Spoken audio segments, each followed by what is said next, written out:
laki yang lain. Nanti dia diberikan kekuasaan terhadap harta benda, ya. Jadi ketika masuk dalam surga semuanya itu perhiasan yang indah dan hebat sebagainya. Nah, itu senang, terlupa. Kenapa? Sementara seorang laki-laki dijadikan sebagai seorang komandan. Kalau komandan pasukannya lebih banyak, lebih kuat. Dia senang. Itu komandan. Seperti Jenderal Sudirman, Jenderal Sular, pasukannya banyak. Lebih senang dia, lebih terkenal untuk memimpin. Jadi sifatnya kepemimpinan. Kalau tadi wanita sifatnya adalah pengayoman. Dibilang pengayoman, ketenangan, itu yang hebat. Maka dia senang.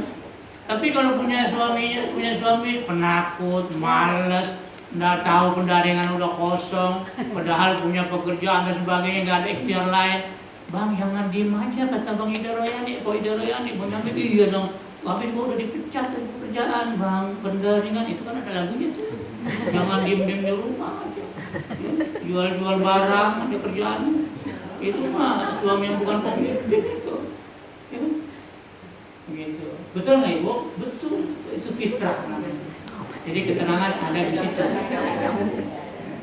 Kalau kita lagi-lagi adanya tadi di kepemimpinan ar-rijal qawwamun maknanya menjadi pemimpin yang bertanggung jawab. Karena itu kita jadikan anak-anak kita itu dari kecil dia bertanggung jawab, menjaga adiknya, kalau laki-laki menjaga rumahnya, tanggung jawab. Itu ikan kamu yang tanggung jawab untuk pelihara di kolam, ya kalau airnya kurang itu dan sebagainya, tanggung jawab kita serahkan kepemimpinan dan tanggung jawab. Kalau ada yang salah kita tegur langsung, mana itu, kenapa jadi mati ikannya dan sebagainya, supaya dia timbul rasa tanggung jawabnya. Kalau wanita tadi pemeliharaannya, dipelihara keteraturannya, internal rumah tangga dan sebagainya, keindahannya, etika dan estetika, kan gitu ya. Itu jadi bergabung antara keduanya sehingga tidak terjadi ya tadi. Kemudian nanti Bang, ente punya istri 70 orang. Sehari 10. Kagak ada hari bisa dah. Itu nanti.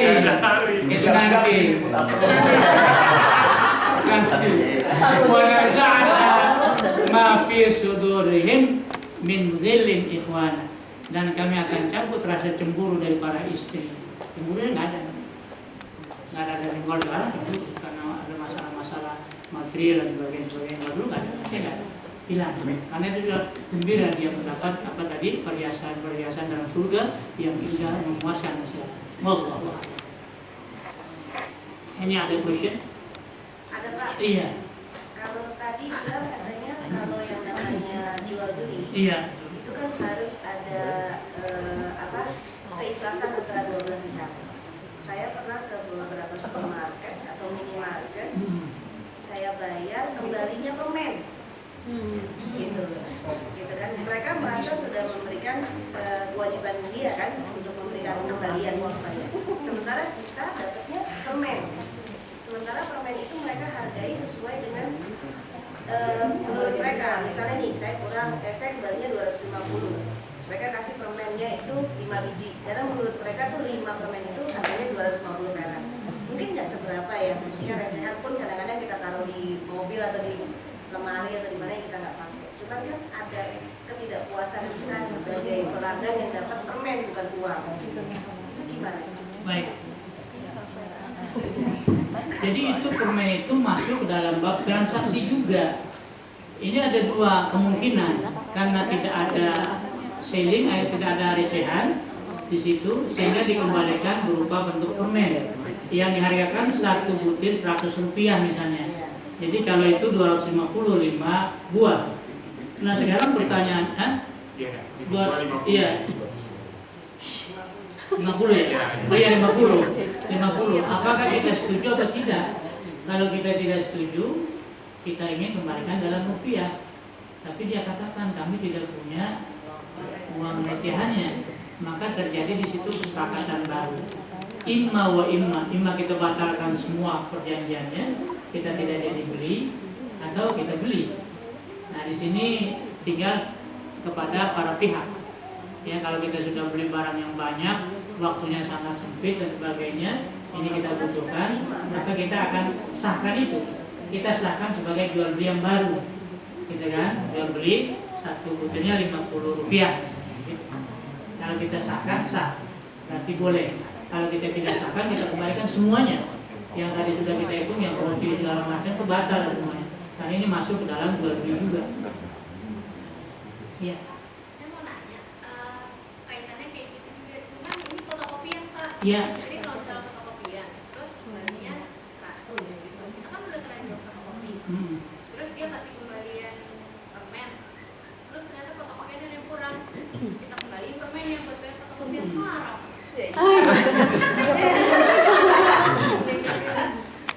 Itu kembali kepada pemahaman fikih syariahnya para pihak. Dia kasih kita itu 50 perak, kita kembaliin, kurang Bu, kurang 150 perak, kembali. Dia bilang, ini nggak bisa Bu, karena ini barang, gitu kan, uang.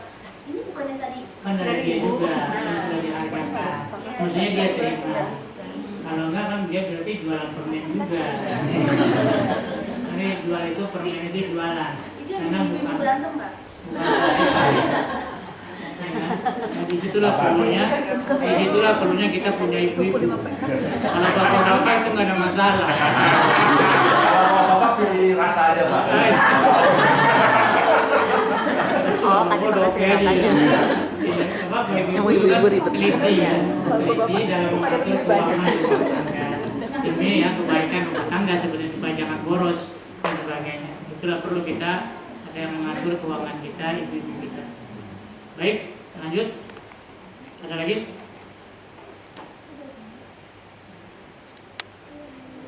Yes.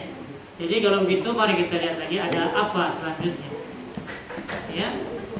Ini adalah falsafah ya. Oh, rupanya kita sudah habis juga ya. Iya. Sudah habis juga rupanya. Silakan kalau ada pertanyaan lain. Ini hampir mirip tadi dengan yang sebelumnya. Iya, silakan Ibu. Lebih ke Islamic ekonomi. Iya. Kalau sekarang saya kebetulan kerja di bank dan kemarin sempat dibahas juga di grup kita masalah riba. Karena ada bank konvensional sendiri kan memang menetapkan riba, entah itu dari pinjaman ataupun pemberian kredit. Nah kebetulan saya di bagian kredit. Memang di bank saya itu saya bisa menangani syariah dan konvensional. Gitu. Nah sekarang saya gagal nih Pak. Intinya saya dapat gaji dari perusahaan karena hasil kerja saya. Tapi kerja saya setiap hari adalah mendorong orang untuk berbuat riba. Gimana Pak? Iya, baik, terima kasih.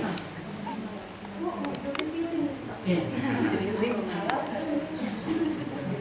Jadi mudah-mudahan kita sudah pernah terekspos dengan masalah riba ya.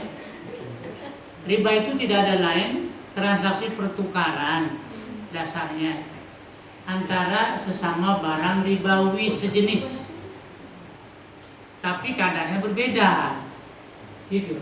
Maka perbedaan itu kita sebut dengan riba atau tambahan yang dipersyaratkan dari transaksi sesama barang ribawi sejenis, sesama barang ribawi sejenis dengan tambahan atau kadar yang berbeda. Itu definisi secara sederhana. Apa sih barang ribawi? Disebutkan dalam hadis Nabi, az-zahab, emas, yang kemudian perak, kemudian gandum, kemudian tepung, kurma, dan garam. Itu barang ribawi. Kalau gandum dengan gandum ditukar, gandum diberikan sekarang 10 kg, nanti minggu depan dibayar 12 kg gandum, maka itu riba. Tambahannya berapa? 2 kg. Kalau beras sekarang, beras nggak disebut di dalam hadis Nabi. Beras dipinjam sekarang 10, nanti dibayar 12, yang duanya adalah riba. Kalau sekarang uang dipinjamkan 100, nanti dibayar 120 secara spread waktu tertentu, maka 20-nya riba. Kalau emas sekarang dipinjam 5 gram, nanti dibayar 6 gram, gitu ya, maka 1 gramnya riba. Sesama barang ribawi sejenis. Kalau emas ya ditukar gitu ya, dipertukarkan. Katanya dipertukarkan juga tapi dengan tambahan. Dipertukarkan dengan silver, perak, dengan perak. Emasnya 1 gram, peraknya 7 gram misalnya, atau 20 gram. Ditukar. Sama barang ribawi sejenis bukan? Tidak. Dia ini emas, ini perak, jenisnya beda. Boleh 1 gram dengan 20 gram. 1 gramnya emas atau 10 gramnya perak. Harga pasar lah ya. Saya kurang tahu harga pasarnya. Boleh. Tapi harus ditukarkan secara spot. Bawa emasnya, bawa peraknya. Nih namanya apa? Delivery sekarang, cash delivery, cash by cash. Namanya takobut, serah terima. Kalau sekarang ini peraknya, ntar ya habis sholat maghrib emasnya baru saya kasih, nggak boleh. Nggak boleh. Gitu. Nggak boleh saja. Kenapa? Karena bisa menimbulkan pikiran ribawi. Gitu. Atau peraknya ntar habis maghrib, emasnya sekarang, oh jangan 10 lah, mestinya 11. Kalau ntar gitu, ada pikiran. Nah, itu transaksi namanya ribawi. Nah, bagaimana praktek-praktek yang terjadi di lembaga keuangan konvensional? Umumnya kredit atau pembiayaan di perbankan syariah, kredit itu menetapkan spreadnya dengan bunga, ya, bunga atas pokok yang dipinjamkan. Ya, bunganya misalnya 1 bulan 0,5% dari pokok, gitu ya, dan seterusnya. Itu menimbulkan transaksi ribawi. Nah, itu baik individu atau lembaga keuangan sama saja. Kalau kita pinjamkan uang sama tetangga kita dengan prinsip seperti tadi adalah bunga, dan bunga itu hukumnya dilarang atau diharamkan, ya, karena bisa merusak, ya, merugikan dan tidak menimbulkan keridhaan pihak-pihak yang bertransaksi. Nah, lalu sekarang keadaan teman-teman kita nih yang bekerja di lembaga keuangan non syariah, maka disarankan mereka melakukan upaya-upaya, beliau melakukan upaya-upaya supaya mengubah ini, ya, switching dari yang non syariah kepada yang syariah. Tapi tidak dipaksakan, sesegera mungkin, kalau bisa lebih baik kalau sudah ada alternatifnya, karena dia bekerja sekarang kan mendapatkan gaji, dan gaji dia berkomitmen hubungannya dengan kewajiban rumah tangga, kewajiban segala macam yang sudah on. Kalau dia berhenti tiba-tiba sekonyong-konyong, kewajibannya akan tertangguh kepada pihak lain. Ini pun menimbulkan masalah. Kita tidak ingin ini dilakukan secara tidak dengan pikiran yang baik. Maka dilakukanlah pemikiran-pemikiran itu baik di lembaga keuangan perbankan atau asuransi dan sebagainya. Kemarin tuh banyak teman-teman dari asuransi yang bertanya secara kelompok begitu. Ya, kita katakan demikian. Jadi secara bertahap, ya, bagi yang belum memiliki alternatif, maka buat kesempatan itu, atur demikian rupa, cari skillnya, kesiapannya untuk switch kepada lembaga syariah, ya. Kalau yang belum, teruskan dulu sampai nanti ketemu jalannya. Jadi kita tidak mengajukan secara tiba-tiba, dan nanti orang menghadapi masalah yang bertumpuk-tumpuk nanti. Wallahu a'lam. Terima kasih Ustaz Afwan, boleh ya. Ini udah menjelang waktu zuhur, udah lewat, udah azan ya. Nggak apa-apa, kita buka, karena ini lagi teman-teman banyak yang mau bertanya. Kita buka 1 atau 2 pertanyaan lagi.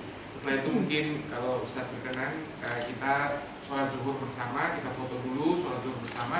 Lalu bisa, kalau Ustaz masih ada waktu, teman-teman bisa secara non formal ngobrol sama Ustaz juga, dipersilahkan gitu. Tapi mungkin untuk di sesi ini kita kasih kesempatan 2 kesempatan pertanyaan terakhir ya, supaya waktunya juga bisa kita atur. Betul, silakan ini apa Mas Arifon. Pak. Waalaikumsalam. Tadi kan Bapak ada ilustrasi bagus tuh, apa, tukar dari emas ke perak. Tapi kalau misalnya perak kan, oh nanti perak kan saya baru kasih habis maghrib gitu. Nah sekarang gimana kalau yang kayak sekarang umum itu terjadi kalau distributor yang tunda bayar 30 bulan, bayar tempo 30 bulan gitu. Misalnya gue mau jadi distributor jomblo lah, sebentar lagi.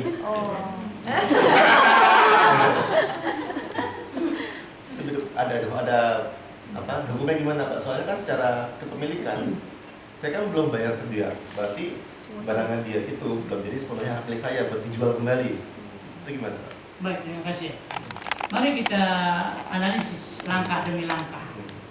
Jadi beliau sebagai produsen, ya, dan antum mau bertindak sebagai distributor. Skema apa yang kita akan tetapkan dalam hal ini? Apakah dalam hal ini sebagai agen penjualan, gitu ya? Jadi ada namanya akad wakalah sebagai wakil penjualan. Kalau kita bertindak sebagai wakil penjualan, lalu kita akan menjual kepada customer, kan gitu ya? Maka sepenuhnya yang kita dapati bukan margin keuntungan, tetapi kita berhitung dengan fee agency. Agen saya sebagai agen, setiap satu bicaranya, ya, kedua belah pihak. PKS-nya apa? Per apa kita akan mendapatkan itu? Per kotak misalnya isinya 20, per 20 combro kita dapat berapa rupiah misalnya, atau per satu combro kita dapat berapa rupiah sebagai fee agent. Maka kita hitung saja berapa yang kita jual, segitulah yang kita dapat. Keuntungannya semuanya kembali kepada produsen. Kita kembalikan semua uangnya, ini yang saya jual sesuai dengan harga pasar yang sudah habis, ini uangnya. Setelah beliau mendapat uangnya, ini saya bayar fee agensinya, ya kan gitu. Jadi saya menjual memang bukan milik saya menjual atas nama agent. Itu yang pertama. Mau pilih yang mana? Yang kedua, saya beli, tapi beli bayar tangguh.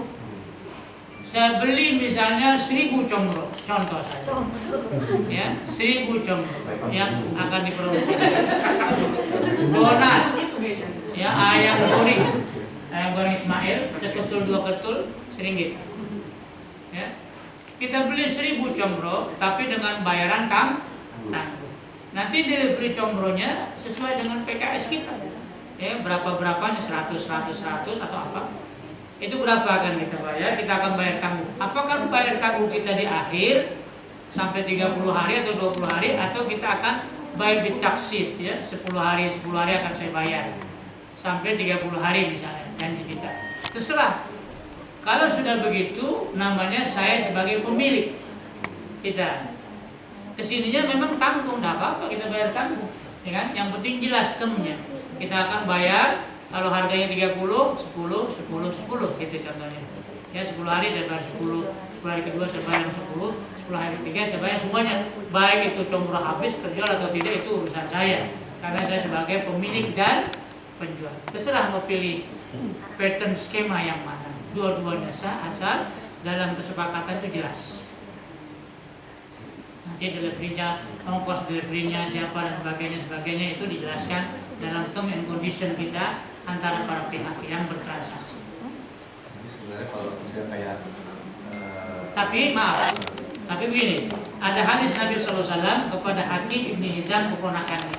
Hakim Ibn Hizam, keponakan dan tetangga Nabi, datang kepada Rasulullah bertanya, ya Rasulullah, saya menjual barang-barang keperluan rumah tangga nih, gandum, kurma, garam, tepung dan sebagainya kepada masyarakat nih, ya.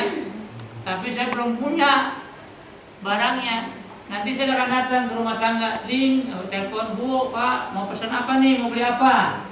Ibu keluar atau bapak saya pesan misalnya gandum 5 kilo, saya beli, bukan pesan, saya beli gandum 5 kilo, harganya di sana kan 10, di sini jualnya 12, ya 12.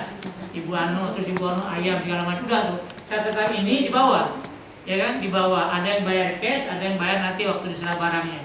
Dua-duanya boleh. Maka Hakim Ibn Hizam baru datang ke pasar. Boleh nggak begitu Rasulullah? Dia tanya kepada Nabi. Agak boleh. short selling nggak boleh berarti. Sebentar dulu. Kenapa nggak bolehnya? Ibu-ibu udah beli nih gandum, tiba-tiba dia ke sana, kan pasar dulu masih tradisional, suplainya masih sederhana. Sampai sana gandumnya habis.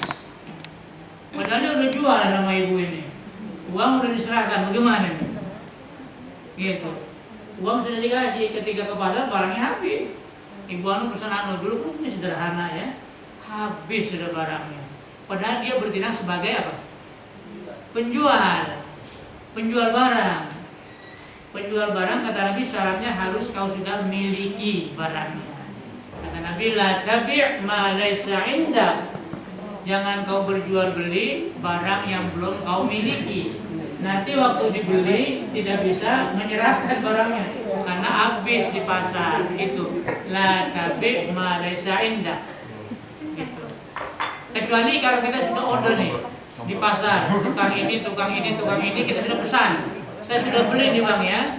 Beli di sini 10 kilo ini, 10 kilo ini, 10 kilo ini, kemudian dia menjual kepada masyarakat, boleh. Itu sudah dipesan dan dibeli. Tinggal bayaran ditangguh yang di tukang-tukang tadi. Kalau ini tidak, dia semata-mata murni datang setiap pagi kepada ibu-ibu, kepada rumah tangga, seolah-olah barang itu di pasar ada semua. Oke? Itu yang nggak boleh. Gagal delivery itu yang dilarang.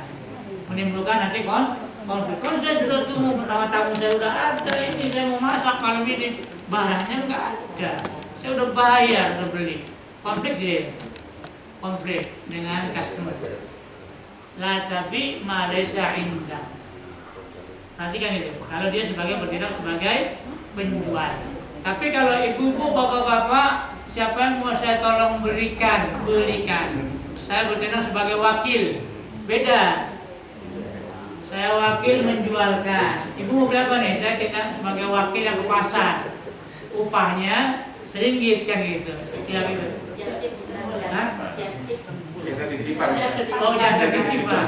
Jadi lewat media sosial, ibu yang di Samarinda, di Balikpapan, beli barang di Jakarta, di Pasar Senayan, terus baru dia belikan.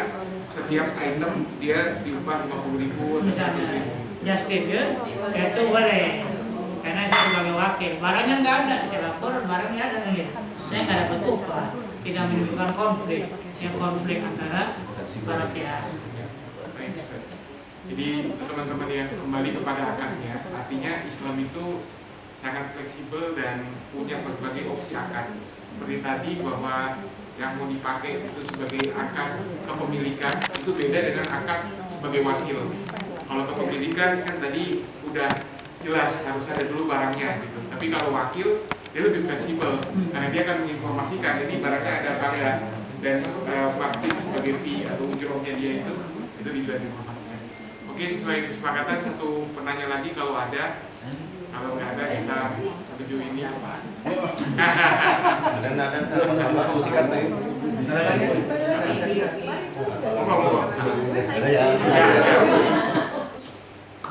Umroh murah, bayar 10 juta sekarang, berangkatnya setahun lagi. Oh iya. Kira-kira benar nggak, Kak? Banyak dong. Oke. Begitu kadang banyak. Ini umroh murah ini kan jual beli jasa. Kita tidak bicara murah atau tidak murah lah katakan ya, kita promosikan. Umroh murah bayar sekarang 10 juta berangkat setahun lagi.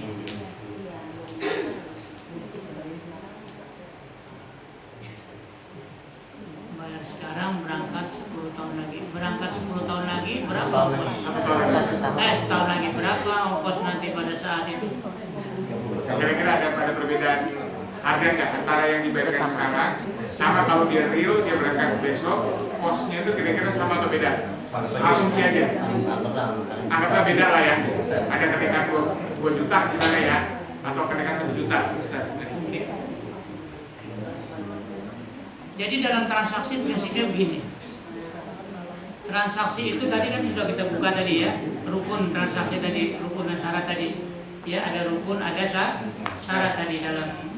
Iya, rukun dan syarat. Kita kembali ke sana lagi supaya mudah. Ini dia. Rukun dan syarat yang tadi. Itu. Jadi setiap transaksi begini pasti modelnya. Antara barang dengan uang, antara barang dengan antara uang dengan jasa dipertukarkan. Dalam transaksi pertukaran yang paling bagus cash and carry. Itu selesai. Uang, barang, ya kan? Uang, barang, selesai, completed. Di majelisnya selesai. Sekarang ada jasa umroh. Kata disebut 10 juta. Berangkatnya tahun depan, bayar sekarang. Bulan Januari nanti Desember atau Januari depan. Bayar.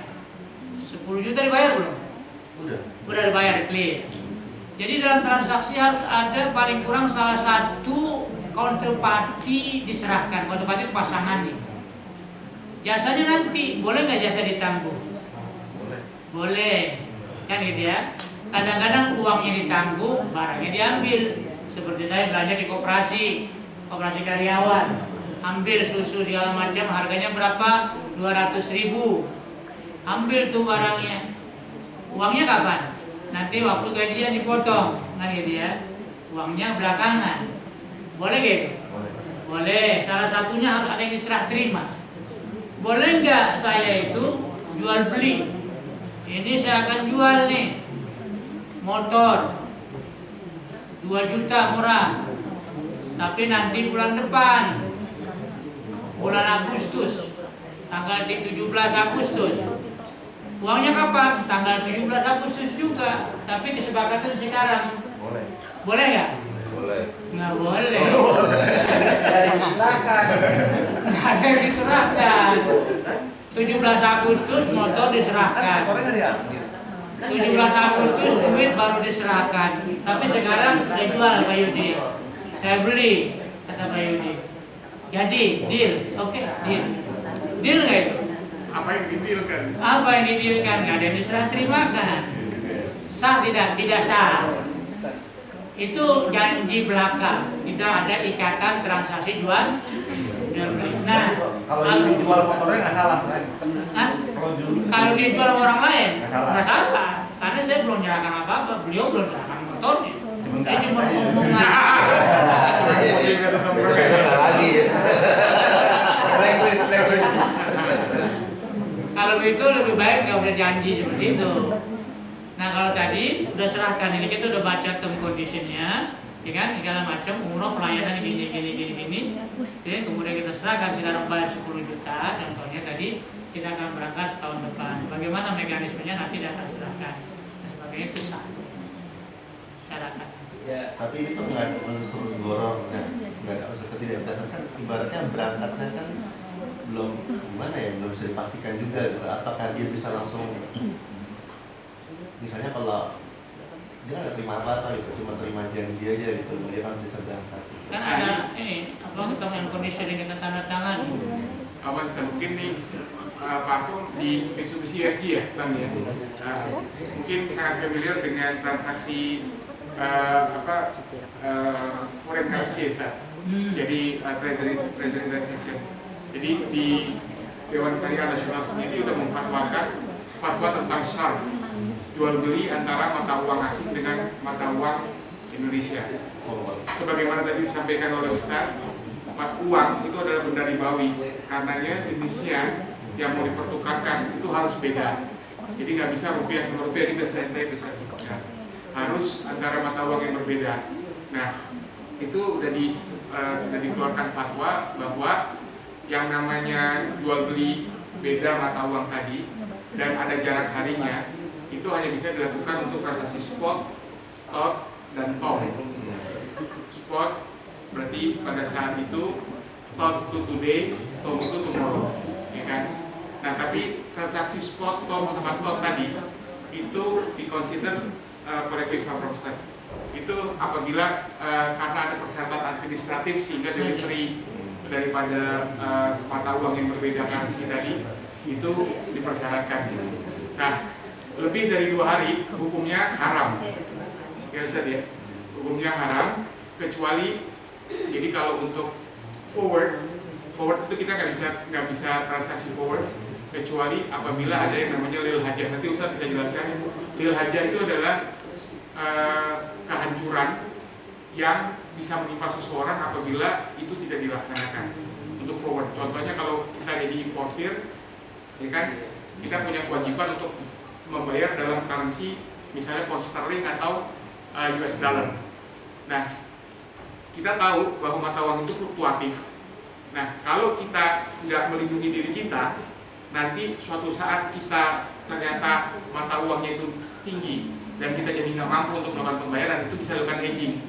Nah, Bank Indonesia yang mau OJK itu sudah mengeluarkan dari Dewan Syariah Nasional juga sudah mengeluarkan fatwa tentang transaksi antar mata uang tadi, transaksi hedging juga sudah dikeluarkan.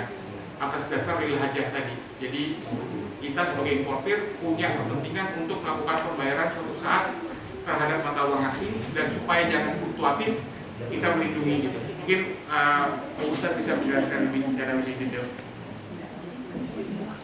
Maksudnya tadi apakah langsung sini atau masih Ada ini juga, cuma ibaratnya gini, si perusahaan umroh ini ibaratnya kayak kita kasus ini ya, kayak kasus kemarin itu first travel agent itu tuh, yang saya lagi berada di media itu.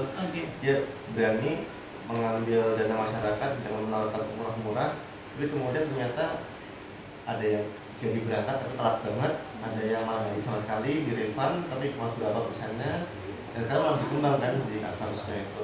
Jadi artinya apakah boleh deal sekarang buat sesuatu yang ada mengandung horor kayak gitu? baik. Gitu. Nah, indah juga pertanyaannya.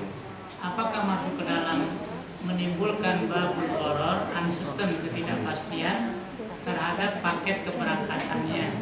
Ini mesti diuji memang. Jadi horor itu ada beberapa peringkat, ya kan? Ini kan pelayanan. Sama kalau misalnya dia sudah memiliki jasa pelayanan haji dalam waktu seminggu atau bayar besok minggu depan sudah berangkat. Ini kan urusannya sudah lebih dekat, sudah lebih nyata, penerbangannya, hotelnya, guide-nya, dan sebagainya kan gitu. Kalau masih setahun lagi, kan ini kan menanti cukup lama. Apakah nanti perusahaan ini dapat menggaransi pemberangkatan itu, kecukupan keuangannya, deposit keuangan dengan hotel, penginapannya, segala macam. Ini mesti diverifikasi kalau menurut saya oleh otoritas kita. Jadi bekerja sama dengan otoritas harus keras, harus sungguh-sungguh. Jadi jangan berdasarkan asumsi perusahaan itu saja, karena segala sesuatu boleh terjadi karena untuk waktu yang cukup lama kan, setahun. Betul tadi ketidakpastiannya mungkin lebih banyak. Tapi secara kelengkapan akad menurut syariah tadi, kalau ini bisa dijamin gitu ya, misalnya jaminannya 85% ke atas bisa tidak ada masalah yang krusial nantinya, itu boleh kita transaksi, kita tanda tangan. Secara kelengkapan syariah sudah lengkap, boleh. Nah, ini jasanya kami sudah berpengalaman, hotelnya sudah ada, guide-nya sudah ada, kemudian flight-nya sudah ada dan sebagainya, izinnya sudah ada. Kecuali kalau terjadi suatu hal yang extraordinary, di mana terjadi apalah izin dari kerajaan tidak ada, itu kan lain, menyangkut masalah pihak-pihak lain penyedia di sana di tanah suci misalnya, bukan kesalahan si travel agent. Nah, ini kalau travel agent tadi terlalu berspekulasi dengan harga yang mungkin nanti berfluktuasi naik, ya, sehingga mereka berusaha dari 10 juta yang dikumpulkan mereka investasi mendapatkan keuntungan selama sepanjang itu, karena itu adalah milik mereka. Ketika kita sudah bayar uang itu sudah milik mereka sebagai bayaran atas jasa yang akan kita terima. Boleh misalnya orang sekarang sedang membangun rumah kontrakan, ya, rumah kontrakan ini harganya sekian. Kalau nanti Bapak tunggu sampai ini jadi, harganya itu lebih. Bapak terserah mau bayar sekarang, gitu kan? Kita lihat kemampuan dia untuk menyelesaikan kontrakan ini. Kalau kita bayar sekarang 5 juta misalnya kan, untuk setahun atau 10 juta untuk setahun, kalau nanti udah jadi bisa 12 juta atau 15 juta harganya. Dia menawarkan seperti itu. Sekarang kita lihat, itu tentu perlu pandangan ahli, punya cukup uang tidak, izinnya lengkap nggak, segala macam untuk menyelesaikan bangunan. Lalu kita bayar sekarang, boleh enggak untuk kita kontrak kita tempati setahun depan? Boleh kan? Boleh, sudah ada yang dipertukarkan, uangnya sudah diterima, tapi milik dia sebagai bayaran atas manfaat kontrakan yang akan kita terima, gitu, atas manfaat sama tadi. Kalau ini visible, ini kuat dan sebagainya, maka kita pelajari latar belakangnya itu. Cuma masyarakat banyak kan kurang tahu. Biasanya ada sertifikasi dari pihak-pihak tertentu.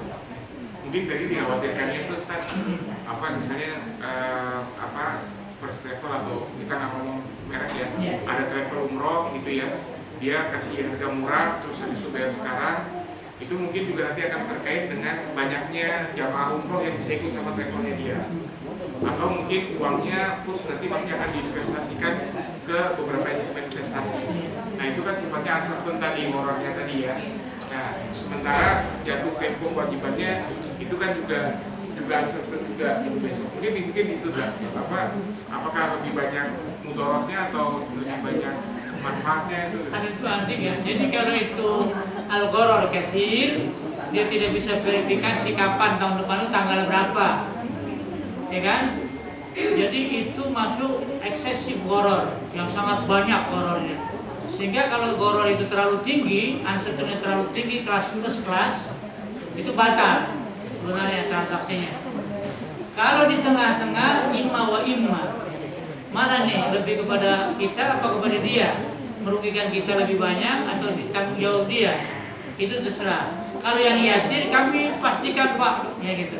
Secara manajemen pengalaman mereka, bahwa keterlambatannya mungkin paling lama 3 hari dari tanggal yang kita sudah tetapkan. Bapak kelompok ini berangkat tanggal sekian, ini tanggal sekian, ini tanggal sekian, gitu. Kalau sama-sama kayak belak, lebih jangan. Itu namanya first class uncertainty. Jadi sehingga Dewan Syariah di sana harus belajar memverifikasi itu. Jadi bukan hanya melulu tadi pemenuhan rukun dan syarat saja, tapi juga realisasi berbagai pihak nanti itu juga menentukan.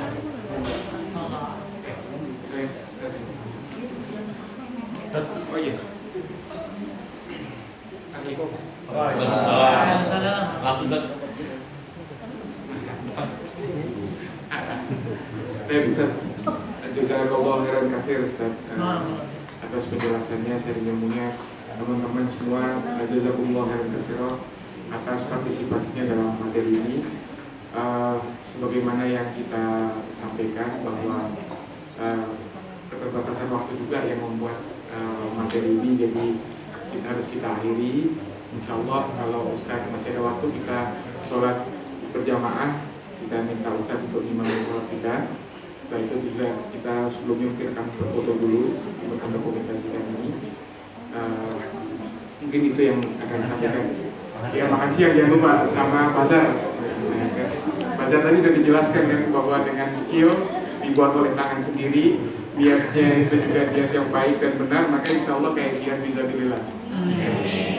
Jadi mari kita tutup majelis ini dengan mengucap alhamdulillah dan kita baca dengan doa kafaratul majelis. Subhanakallahumma wa bihamdika asyhadu an la ilaha illa anta astaghfiruka wa atubu ilaik. Billahi taufiq wal hidayah. Assalamualaikum warahmatullahi wabarakatuh.